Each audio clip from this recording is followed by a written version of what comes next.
What's happening, team? Liam from Lazarus Personal Training. This is Taking It Home, my weekly roundup.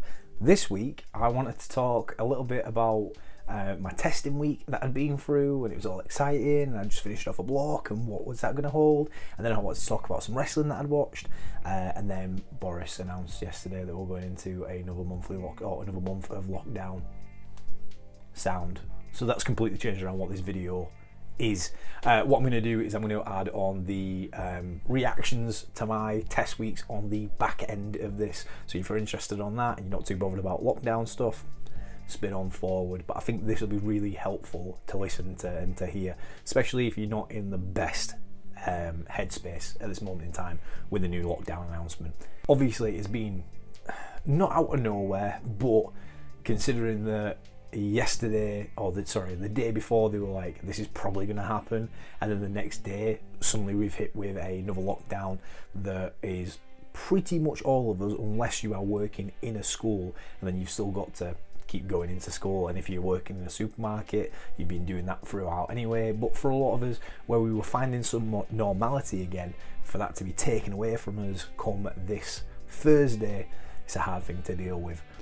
But in terms of going back into lockdown, in terms of not having the gym to go to as a place that we can work out and exercise, that doesn't mean that our health and fitness has to take a knock, and it doesn't mean that we have to stop. And I think that there's part of the head that can go, forget this, especially considering for a lot of people we've had pretty much 12 weeks where we've been back in the gym and we've been going and we've had some progression. To then have that taken away for a month can feel like it goes, you know what, forget it, I'm just going to stop. And honestly, you don't need to do that, and you shouldn't do that, because while the head might be like, just stop doing stuff, the only thing that's going to do is take you further and further down.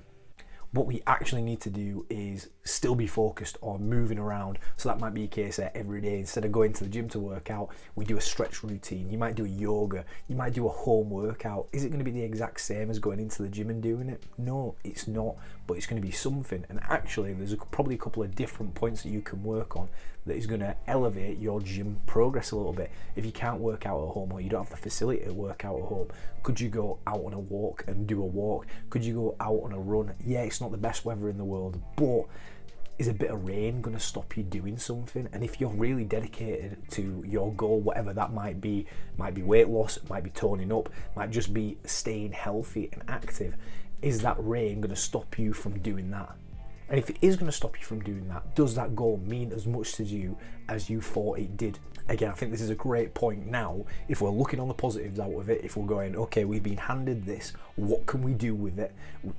We want to make the best out of it. And to make the best out of it, we need to look at our lifestyle. What are the things that we're doing outside of the gym that directly impact our gym sessions? Can we work on some weak points? Is there a niggling injury that you can now take a month to work on, reset, and then go back into the gym and feel better on it?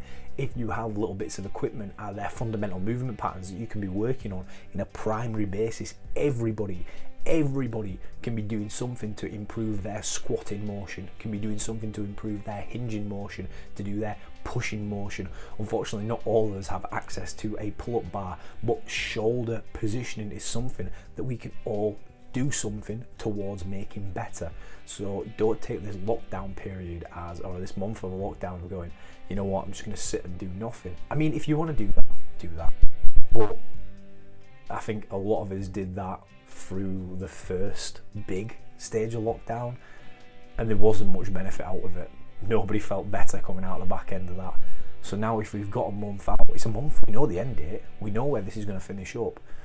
So keep yourself going through this month, keep pushing forwards, make those little changes that you need to make, think about your focus and think about what you are actually wanting to achieve. And then once we come out of it and go back into December, cool, no worries, we'll work back in the gym again. But don't let someone in London take whatever you've been working on and completely derail it. They're not in control of your life, you are in control of your life, and they can put obstacles in front of it, and other people can put obstacles in front of it, work can put obstacles in front of it, but wherever you want to go, you keep moving forward to that point. Let's take wrestling for example. We haven't been able to do wrestling training in a good amount of time. We had a couple of sessions back in, they stopped. whatever? Could you work on your character for wrestling? Could you work on your storytelling ability in terms of, can you watch the good storytellers, the great storytellers in wrestling, and how do they make a story? Could you look at different influences and change what your wrestling is? Wrestling isn't just moves. Health and fitness isn't just being in the gym. There are things that we can do in this lockdown period of a month to keep moving forward. And that's pretty much all I've got to say on it. I hope, well, how long has that been? Damn, that's been 5 minutes where I've been going there. If you stuck with it, thank you, and I hope this has resonated with you. Without further ado, over this last week, I did some new testing, or I did some retesting of movements that I've done. If you've seen on my Instagram, or if you've been on my Instagram, you will have seen this. These next 2 clips are clips from my reaction after being in the gym. I wanted to go into a little more detail on this, but I've already spoken quite a lot. In true Brit Rest fashion, here I am in my car after my session. So I've just finished up squats and pull-up tests, and also a farmer's walk test. To mostly talk about the squat, my previous test week, about 11 weeks back, was 130 for free with shoes and no belt. Today I'd hit a 140 for free with shoes and no belt, so that's an increase there. And my previous all-time best was 145 for a single with shoes and a belt, and I hit 150 today with shoes and a belt. So with that, there's increase across the board. There's a couple of reasons for that though. One, I am slightly heavier now than I was, one, on the test week, and then two, when I did my previous testing. So back way in the day when I'd hit that 145 for a single, I was probably sitting around a 77, 78 kilogram mark. Today, I'm sitting at around 88 kilograms. So that test was about 2 years back, I would say, if I've got my timelines right on that. So there's a 10 kilo jump in that. So I would hope that that single had gone up. Now, I'm not a big fan of testing singles, and the next lift that I did is the reason why. So when it comes to testing singles, I think if you're a power lifter, then sure, you've got to test them. But I think general pop stuff and like general population, or if we're looking at training for wrestling, testing singles isn't particularly the most effective thing in the world. It's just nice to know what your absolute max is. But what I'd done is I'd hit a 150, I then went, let's go 155, let's see if I can move it. That 150 felt pretty comfortable. I should have gone 152.5, but that's beside the point. But what I did was I brought the safety pins up, because I was like, if I don't make this, I've got a catch under me, and if I fold, it's there. I think that I then instilled doubt into myself, and rather than having the confidence to step up to the bar, and there was just an element of like, oh, what if I don't get this? And that what if I don't get this, I think led to me not getting the lift. Because if I'd have just gone in and been like, I'm gonna smash this, don't need safeties, I am clean, I reckon it would have come up, because the only thing that stopped me on the drive, and I watched it back and I felt it, was me just going, nah, I've not got this. When really, I probably did have it, I just needed to drive harder. And I've done it before where the point between a drive and a no drive is this. But then this is where one rep maxes come into it. If we overload the movement and we aren't super secure onto it, if we don't have safeties, if we don't have a spot, we can get injured and we can get hurt. And there is a risk factor to pushing that level. Just like there's a risk factor in terms of going for as many reps as possible and going up to absolute failure. Just like there's a risk factor when we do some sort of WOD and there is loads of pull-ups, loads of burpees, loads of box jumps. At any point of absolute fatigue, whether that be power, strength or endurance, there is a risk of injury. But again, that's the line that we push out of it. Just like if we are going hard in a wrestling ring and we're like, I'm going to try this, this and this and this, there's a risk. In the same way that running an international, there's a risk of injury. It is a risk regardless of whatever we do. But again, I think one of the reasons why I didn't hit the squat is because of mindset. Pull-ups, I got a couple more out of it, and overall, I think my line feels better. This comes into some new breathing practices that I've put in place from a breathing course that I did online, which I mentioned in a previous video. And then my farmer's walk, I got more out of it, just a little bit, and actually I felt like I was running out of time. Like, as I was doing it, I was like, okay, this feels pretty comfortable. By the end of it, my grip had gone, but not as much as it had done. But I was like, how have I only got 30 seconds left? And I had to pelt the last end of it because I knew I had more in me and my grip felt better. I've just run out of time, which makes me think that I might have done it a little bit differently before. I was in a different gym, it's a different length, so maybe I didn't calculate like the length of it right, who knows. But overall, I mean, it was a steady session. I'm happy that my squat has gone up. It needed to go up because I'm heavier, and if it hadn't have gone up, then I'd have probably lost strength a little bit. So, I mean, overall, I'm sitting probably at a similar level, but it's nice that I've not gone down. It's nice to test some big numbers. It's positive to see that the work that I've been putting in has helped the squat overall, and with all the people that I worked with, it has increased as well. So overall, it's been a pretty positive session. I'm now going to de-steam my car. Final day of testing, and we are looking at deadlifting and benching. So let's go through it.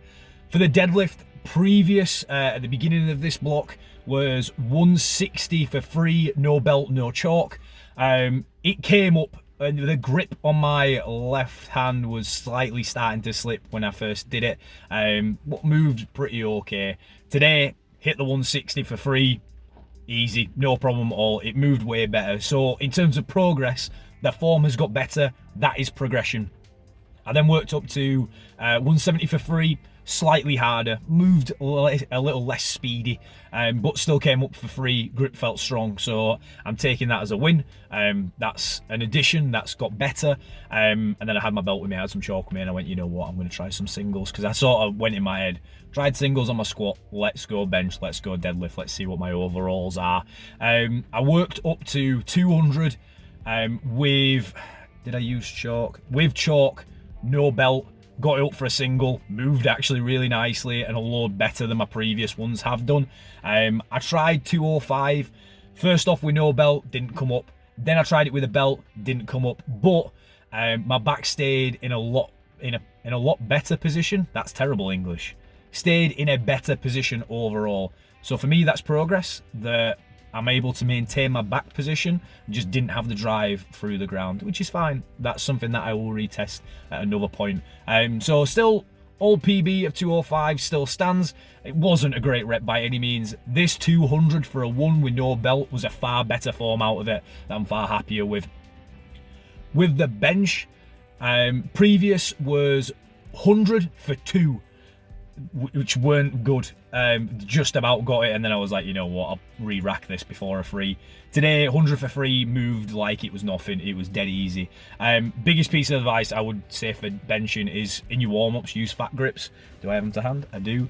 These bad boys make a huge amount of difference in terms of the grip and the stability in the bench. It was like it was nothing. So worked up again. Previous all-time PB on a bench was 120. I hit 120, it just moved, and I was like, sweet. So I put 125 on, and that moved. I had a spot on it on the 120 and the 125.